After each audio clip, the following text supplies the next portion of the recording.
Katharina et on se retrouve aujourd'hui pour un sous la loupe avec la boutique Diamond Double Store. C'est donc une boutique qui est sur AliExpress dans laquelle on peut faire des customs et pour le coup, j'avais commandé l'année dernière. Donc c'est toujours un petit peu compliqué, hein, mais là je vous parle d'une toile que j'ai acquis il y a déjà un petit moment. D'ailleurs, ça me fait... Ouais, non, c'est ça. C'était l'année dernière, donc en avril. Donc peut-être que depuis, il y a eu des modifications, mais moi, je vous parle juste de celles que j'ai reçues et de la qualité que j'avais à ce moment-là. Donc avec les 10 questions, on est parti. Question numéro 1, depuis combien de temps la boutique est-elle ouverte? Depuis le 26 juillet 2021.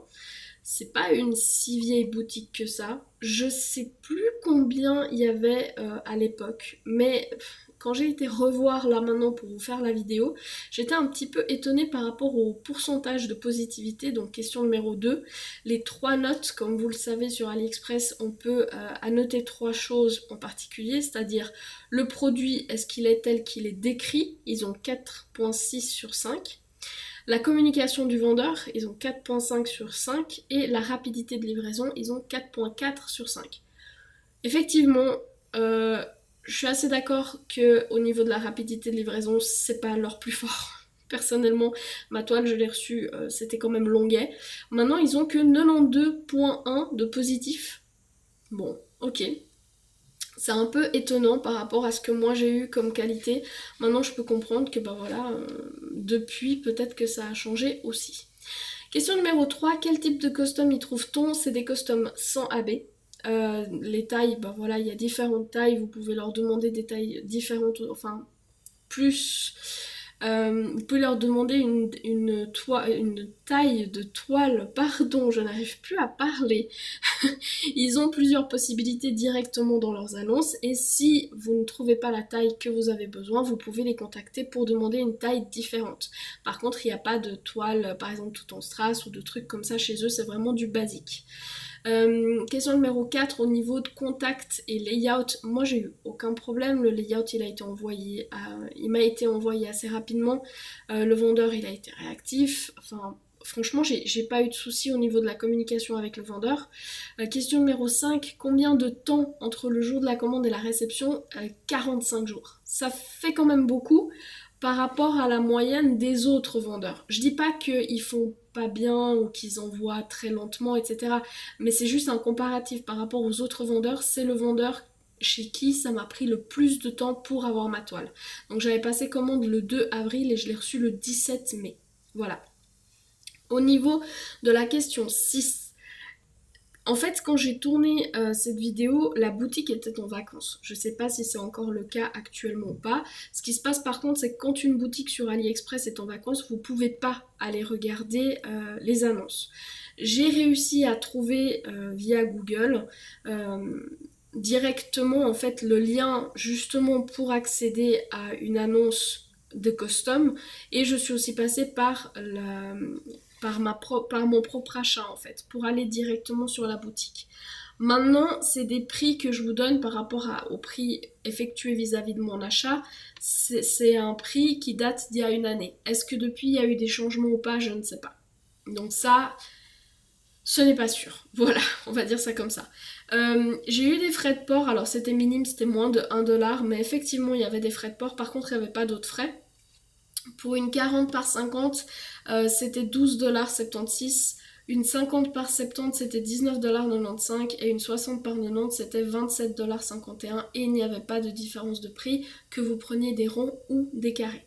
Voilà. Mais encore une fois, je mets un petit astérix là-dessus parce que je ne sais pas si les prix seront exactement les mêmes à la réouverture de la boutique. Ensuite, question numéro 7, le type d'emballage. Moi, personnellement, j'étais un petit peu déçue par rapport à l'emballage. Voilà.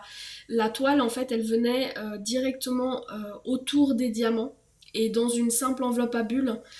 Peut-être que c'est par rapport à la taille que j'ai choisie parce que j'ai regardé des photos dans les annonces qu'ils proposaient, on voyait un joli petit carton, la toile semblait être exactement la même qualité que moi j'ai eu, les diamants venaient effectivement en sachet Ribambelle, pas en sachet zip mais vraiment en sachet Ribambelle avec les DMC dessus, etc.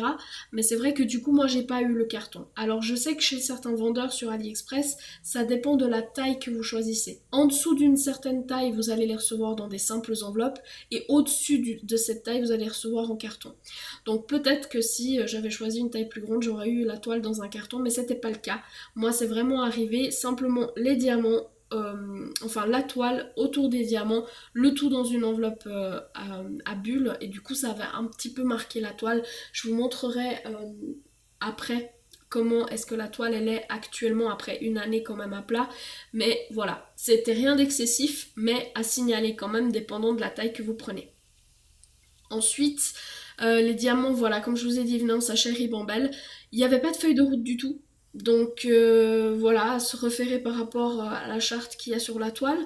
Le toolkit, j'avais un stylet, un multiplesseur de 4, une pince en plastique, un plateau blanc standard avec bec et un gros carré de wax qui était plutôt de bonne qualité. Et il y avait quelques sachets zip dans le sachet. Voilà.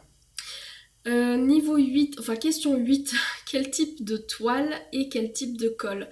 La toile c'est une toile standard, elle est ni trop fine ni trop épaisse, mais elle a les bords qui sont protégés, donc ils sont surpiqués, cousus, dentelés, ça évite en fait que la toile s'effiloche avec le temps, et la finition elle est plutôt douce, elle n'est pas totalement douce, mais elle est quand même plutôt douce à l'arrière, c'est un peu difficile à vous expliquer, c'est un petit peu plus... le côté à l'arrière, l'endos est assez doux et de l'autre côté c'est un peu plus plastique, donc il y a un petit peu ce mélange des deux. Voilà. La colle par contre c'est de la colle coulée, elle était d'excellente qualité, j'ai rencontré vraiment aucun problème avec ça. Question numéro 9, comment est l'impression sur la toile au niveau des symboles? Les symboles, ils étaient tous nets, ils étaient tous différenciables.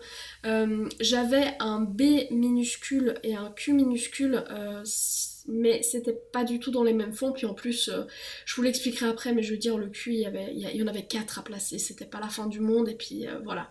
Mais sinon, tous les autres étaient nickel, il n'y avait pas de cercle autour, et ça, qu'est-ce que ça fait du bien! Ça fait un petit moment que je fais des toiles avec des cercles, et ben là il n'y en avait pas, et j'étais franchement, mais c'est une pose mais ultra facile. Ça se pose tout seul, il n'y a pas de question à se poser, les symboles sont directement recouverts par les diamants, c'était nickel. Le vendeur est honnête, il annonce directement sur son annonce que... il annonce sur son annonce, oui, voilà, c'est spécifié dans son annonce que ce sont des diamants en acrylique.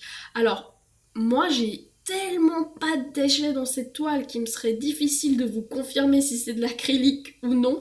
J'avais pas des petits déchets typiques de l'acrylique comme on a d'habitude, des petites boules de drills, j'avais pas du tout ça. J'ai juste eu 2-3 diamants qui bavaient. Il me serait difficile vraiment de vous confirmer que c'est de l'acrylique. Tout ce que je peux vous dire, c'est que la qualité des diamants était nickel, qu'elle a posé aucun problème, qu'ils n'étaient pas piqués dans le dessous ou sur le dessus. Donc franchement, moi j'étais ravie, ils brillent bien, donc aucun problème pour moi là-dessus, mais je ne peux pas vous confirmer si c'est de l'acrylique ou de la résine. Voilà. Par rapport à la question 10, le produit, est-ce qu'il est conforme au layout? Moi, je trouve que oui. Il faut se rappeler juste que ben voilà, quand on commande une toile et qu'on choisit soi-même une taille, c'est moi qui ai imposé la taille au vendeur. Je lui ai dit je veux une 40 par 50. Clairement, je sais à quoi je m'attends en lui demandant une si petite taille. Je m'attends pas à un truc où j'ai tous les détails, où j'ai tout parfait. Non, c'est pas possible. Sinon, il me faudrait une toile qui fasse plutôt, je sais pas moi, 60 par 80 ou quelque chose comme ça. Là, je voulais vraiment une petite toile, enfin une petite taille de toile. Et par rapport à mes attentes, bah, c'était nickel. Alors effectivement, sur le background, en fait, j'ai un certain apport de détails d'un côté mais pas de l'autre, donc c'est juste à la limite ça, pourquoi avoir mis un petit détail en haut puis pas de l'autre côté, mais bon bref, en attendant c'était quand même du très très bon une très très bonne expérience, et par rapport à la taille choisie, eh ben, je trouve que le résultat reste très chouette, donc je vous le montre et puis comme ça vous pourrez vous aussi me dire si c'est une taille respectable pour une image comme celle-ci. Alors, pour donc le résultat de cette toile. Euh,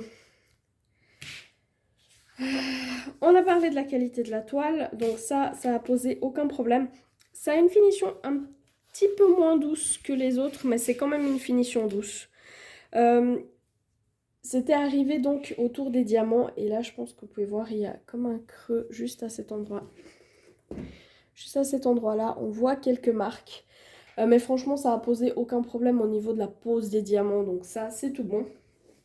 Ensuite, par rapport aux diamants justement, j'ai travaillé en valisette, donc c'est toujours un petit peu plus difficile de vous montrer ce qui reste. Mais déjà dans la couleur principale du fond, il me restait encore tout ça dans le sachet que j'avais fait. Et c'était cette couleur-là. Ensuite pour les autres, on a... Hop, de toute façon je les enlève parce que... On avait pas mal de statique, hein, ce qui est normalement considéré comme un signe de bonne qualité. Voilà, là, celui-ci, est-ce que c'est lui? Oui, je vais le garder, juste pour pouvoir vous montrer quelque chose après. Voilà. Il y a des quantités où il me restait un petit peu moins. Mais franchement, j'ai eu de quoi terminer... Mais vas-y, focus-toi. J'ai eu de quoi terminer le projet et c'est ce qui compte. Non, pas toi non plus. Hop. Donc là, par exemple, il y en avait beaucoup qui restaient. Parce que c'était une des couleurs principales. Donc franchement, là où j'avais le plus à mettre, il me reste quand même facilement de très grandes quantités. Celle-ci aussi, c'était une couleur principale. Et il me reste aussi largement dans celle-ci. Et je garde ces deux-là parce que j'aimerais vous montrer un truc. Donc dans ce DP, il y avait 28 couleurs. Et en fait, j'avais cette couleur-là qui était une des couleurs principales. C'est un brun extrêmement foncé, on dirait presque du noir. Et j'avais du 310, d'accord? Et en fait, le 310, j'ai posé 4 drills en tout sur ma toile. Au milieu de cette couleur-là. Donc franchement, on m'aurait pas mis du 310 et on aurait placé 4 diamants comme ça revenait exactement au même. Donc 28 couleurs, oui, avec un petit mais quand même. Sinon, au niveau des déchets, voilà ce que j'ai pour cette toile. C'est minuscule. Voilà. Et c'est tout ce que j'ai au niveau des déchets. Voilà. Donc ça, c'est pour les diamants. Ensuite, je vous ai parlé. Donc les symboles, oui, petite photo maintenant à l'écran par rapport aux symboles qui étaient parfaitement lisibles, sans cercle autour. Et qu'est-ce que ça fait du bien.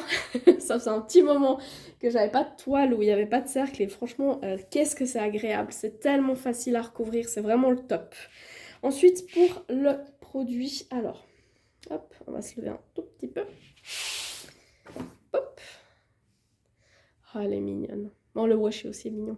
Bref, donc cette toile, elle s'appelle Vintage Butterfly. L'artiste s'appelle Artsibi. C'était sur Pixabay. Si j'arrive à vous retrouver l'image de base, je vous le mets de toute façon sous la vidéo, enfin dans la description de la vidéo. C'était une 40 par 50. Et d'ailleurs, sur la toile, c'était marqué 48 par 58 parce que là, il compte les bords comme ça. Mais l'image en elle-même fait bien 40 par 50. Où j'en étais? Je suis perdue. Donc, diamant rond, pas de diamants spéciaux. Moi, je trouve que le résultat est mignon pour une 40 par 50. C'est clair, on aurait eu beaucoup plus de détails dans une beaucoup plus grande, mais c'est plaisant aussi de faire des petites images. J'avais pas de feuille de route, donc automatiquement, je peux pas vous montrer la feuille de route. Par contre, vous voyez hein, que les chartes, elles sont énormes. Donc, pour ça, il n'y avait pas de souci. Maintenant, au niveau de l'image de base, je peux vous la mettre à gauche de l'écran. Bah, je trouve quand même qu'on voit, on voit très bien le papillon, ça clairement, c'est l'élément principal et on le voit très bien. Les fleurs sont un peu pixelisées en caméra, vous les voyez quand même vachement mieux que moi. Elles sont un peu pixelisées, mais bon, vu la taille, c'est normal. Je pense que ce qui est un tout petit peu moins bien au niveau du rendu, bah, c'est les feuillages, surtout les feuillages qui sont par là, où ça fait à l'œil nu un peu plus tard que vraiment quelque chose de défini. Et là où on perd vraiment le tout, c'est ce qui était au niveau du background, en fait, un espèce de ombrage au niveau des fleurs que vous voyez là-bas. Donc là-bas, au moins, ils les ont mises, mais pas ici. Maintenant, comme je dis, c'est une 40 par 50, on va pas s'attendre à avoir tous les détails. Et franchement, pour une si petite taille, bah, moi, j'aime bien le résultat. Donc, voilà. Ensuite, par rapport à la pose... C'est pas une pose extrêmement serrée, mais c'est une pose qui est ultra agréable à faire. Les diamants de très très bonne qualité, vraiment, ça brille pas mal. J'essaie de vous approcher un maximum. Voilà. Donc on a une pose qui est bien mignonne. On n'a pas du tout de symbole qui dépasse. Là par exemple, j'avais fait exprès d'essayer de me souvenir. Mais maintenant je vais pas les retrouver. J'avais 4 diamants 310 et il y en avait 2 qui étaient par ici. Et en fait, une fois qu'ils sont au milieu de l'autre couleur qui était du 3371, et ben on les voit pas en fait. On voit pas du tout où est-ce qu'ils sont placés. On voit pas du tout où est-ce qu'ils sont placés. Donc franchement, pas très utile cette couleur-là, surtout qu'il y avait vraiment que 4 diamants. Parce que j'ai cherché, hein, j'avais un B minuscule et un Q minuscule et j'avais peur de les inverser sur la toile. Et du coup, je me suis dit, ok, autant essayer de les repérer déjà de base, parce que comme ça, après, je sais que je peux pas me tromper. Et j'ai cherché, je me suis dit, mais c'est pas possible, il est où ce machin? Et finalement, je les ai retrouvés et je me suis dit, ok, mais attends, mais en fait, j'en avais un, deux à placer. Et en fait, j'en avais un qui était par ici, un par ici et 2 ici. C'est tout. Au niveau du 310. Et après, je me suis dit, mais peut-être qu'il y a du 939. Et du coup, ça fait, mais non, j'avais même pas de 939. Après, j'avais du 3371. Donc, voilà. Bref. C'est comme ça. Je trouve ça très très joli parce que malgré le fait qu'on ait une petite taille, on a quand même pas mal de détails par ici. On voit bien, il y avait pas mal de confettis. C'était très confetti quand on était dans la toile et après c'était très bloc hein, quand on est dans le background parce que là vous avez une seule couleur avec quelques diamants d'une deuxième et une troisième ici. Donc vraiment le background en tout il y avait maximum 3 couleurs. Je vous les montre là parce que c'est beaucoup plus facile. Bah, là déjà de loin vous les voyez mais de près encore mieux. Donc vous aviez la couleur la plus pâle qui était du 819 et après vous aviez ces deux là. Donc c'était du N et du... non, ça c'était du N, ça c'était du J. Et ça c'était le petit trait. Donc le J c'était du 778 et le petit trait du 153. Donc voilà, vous faisiez le mélange entre les trois. Moi je la trouve très mignonne, franchement. Je trouve que pour une petite taille, bah ouais, ça en vaut la peine. Et c'est une image libre de droit. Vu que l'artiste la propose sur Pixabay. Et du coup, eh ben, ça rentrait dans le challenge de Lorraine. Voilà, c'est tout pour cette vidéo. J'espère que vous avez eu tous les renseignements qu'il vous faut pour cette compagnie. Moi, c'est une compagnie que je garde en mémoire. Maintenant, je garde aussi en mémoire le fait que l'impression n'est pas la même que d'habitude. Ça va être bizarre à expliquer. Ça va être très très bizarre à expliquer. En fait, il y a des fois, vous posez... Voilà. Là, par exemple, ici, vous le voyez. L'impression sur la toile, il y a la forme du papillon, il y a la forme de l'aile, il y a la forme de tout ça. Mais vous allez poser des couleurs différentes de ce qui est imprimé.